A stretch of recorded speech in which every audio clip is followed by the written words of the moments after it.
Welcome to Open for Business, the Gallatin Valley's only local business and consumer talk show featuring Tom Eaglehoff, the Man Entrepreneur magazine radio called the leading authority in the United States for doing business in small town.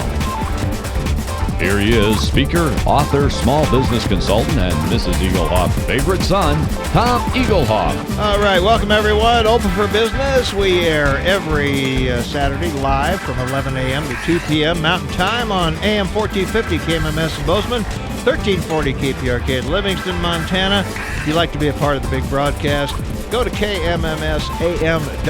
and click Listen Live. The call-in number during the show, 406-522-TALK, 406-522-8255. I'm here, you're here. Let's get the show on the road. I do these Open for Business podcasts live every Saturday between 11:30 and noon Mountain Time right here on AM 1450 KMMS in Bozeman and 1340 KPRK in Livingston and streaming worldwide on the net at kmmsam.com. You can also pick us up using the smartphone app Radio Pup. And if you missed any of my previous podcasts, you'll find them all on my website at smalltownmarketing.com. That's smalltownmarketing.com. Just go about halfway down the homepage on the left, and you'll find a link to the podcast page so you can catch up on any of my podcasts that you might have missed. Today's topic, I want to talk about how to advertise against big box stores and win. How to advertise against Walmart and Target and all the mass merchants out there. So over and over, business owners always tell me, we just don't have the advertising budget to compete with our bigger competitors. Well, that argument just doesn't hold water with me. I know you don't have the millions of a Walmart or a Microsoft, but that doesn't mean you can't compete against them. So in today's podcast, I want to show you some quick advertising fundamentals, then I'll show you some ways to win against these big box giants. So in order to compete with larger competitors, you must first understand why a company, any company, advertises in the first place. There are three primary reasons. First, you must let customers know that there is, in fact, an existing business. You have products and services, and you're available to do business. Secondly, you advertise to entice people to buy from you. You present the benefits of your products and services in the form of advertising in the hopes of convincing your target market that their product, or your product rather, will solve their problem. And third, advertising is also used to establish or in some cases change a company's image. So like building a brand name, for example. So this brings us to my number one of two ironclad advertising rules. If you're a regular here, you've heard the following over and over again because it's the true secret of beating the big guys. That rule is that you never advertise anywhere unless there's at least a 75% expectation that your advertising will produce more revenue than it costs. Advertising must always be an expense. It can never, ever be it must be an investment. It can never, ever be an expense. Now, I realize it seems like an expense when you're signing the check, but it has to be an investment. It has to produce more than it costs. And the end result of all advertising must be to produce paying customers. Those customers must generate more profit than your advertising costs. Now, when this happens, your advertising actually becomes free. It pays for itself, and you can continue to do it forever. And as your business grows, so does your ability to advertise more often to your target market. And that brings us to my number two ironclad advertising rule. And my number two rule is very simple. When emotion and logic come in conflict, emotion always wins. What that means is we buy products and services based on emotion, not on logic. We may pretend to compare the merits of two products, but we really don't. We make an emotional decision, then we'll create a logical argument to support that decision. So using these two rules in your advertising will further separate you from the bigger competition because most do not adhere to either rule. So let's explore how to create a plan to take on big box stores. Now, on the surface, it may seem that you see your competitors are advertising everywhere. That's only natural because you're attuned to what your competitors are doing. They seem to be constantly on TV, on the radio, and the newspapers, and that's because you're conscious of them. Now, it's obvious that you can't compete dollar for dollar with your big box competitors.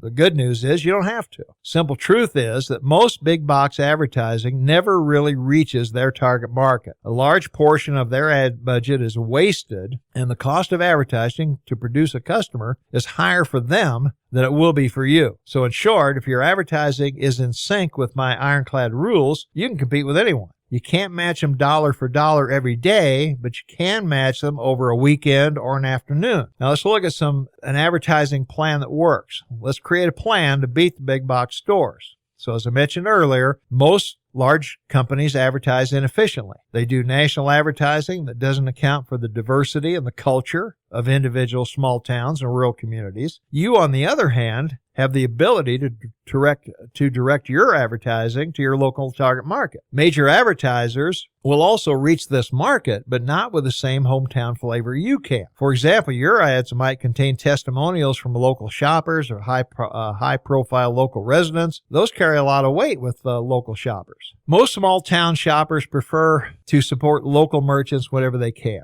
Here are some steps to think about as you create your advertising plan. Okay? You must know your market and your customers. This is not always easy for a new business, but over time, your ideal customer will emerge. You'll start seeing patterns of age and income and education that are drawn to certain products and services that you offer. This pattern will help you determine which ad message to create and where to present it. So as I stated earlier, most advertising companies use the shotgun method of advertising. They hope some of their buckshot will reach their customers. You, on the other hand, being local, can use the rifle approach and target your advertising only to your specific market. Where your big box competitors will be everywhere, spending a lot more ad dollars, you can pick and choose the best advertising medium to reach your ideal customer with a targeted local message. You don't have to be everywhere. So what do you want your advertising to accomplish? So in order to comply with my ironclad rules, your advertising must have very specific goals. When you have clearly defined goals, it's much easier to create a plan that will accomplish those goals. So be very specific in your goals. For example, a specific goal might be, we want to increase health club memberships by 10% in the next quarter. So what's your plan to do that? What message will you send to your target market? But that message is very specific. It has a goal of 10%.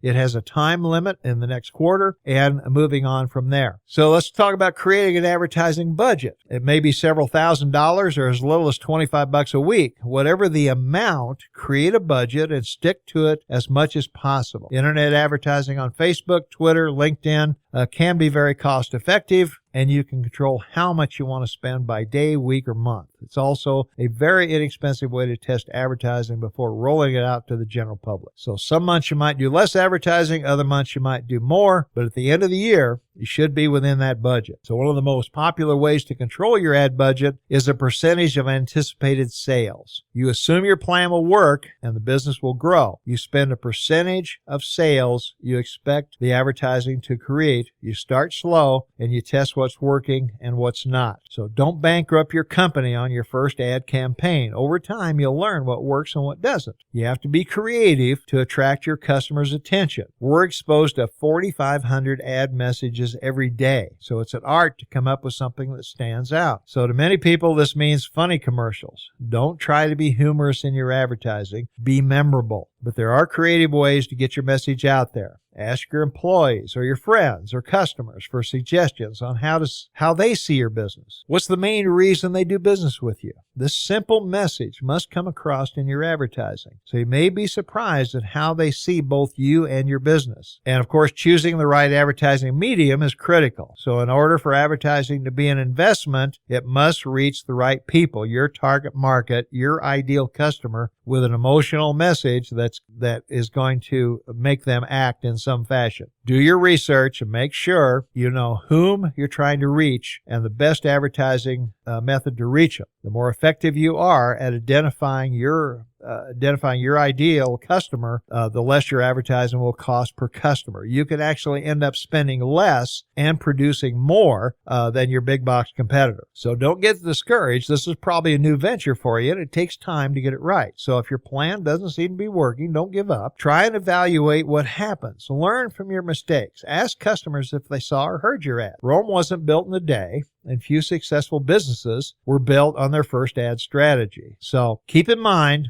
that success in advertising is knowing and reaching your target market with your creative message. Also, you don't want to forget the 2 ironclad rules when creating your ad plan. So as long as you're doing those 2 things, you can compete with anyone, and that's the podcast. I do these Open for Business podcasts live every Saturday between 11:30 and noon Mountain Time right here on AM 1450 KMMS in Bozeman and 1340 KPRK in Livingston, and streaming worldwide on the web at kmmsam.com. You can also pick us up using the smartphone app Radio Pup, and if you missed any of my previous podcasts, you'll find them all on my website at smalltownmarketing.com. That's smalltownmarketing.com. Just go about halfway down the homepage on the left. You'll find a link to the podcast page so you can catch up on any of the podcasts that you might have missed.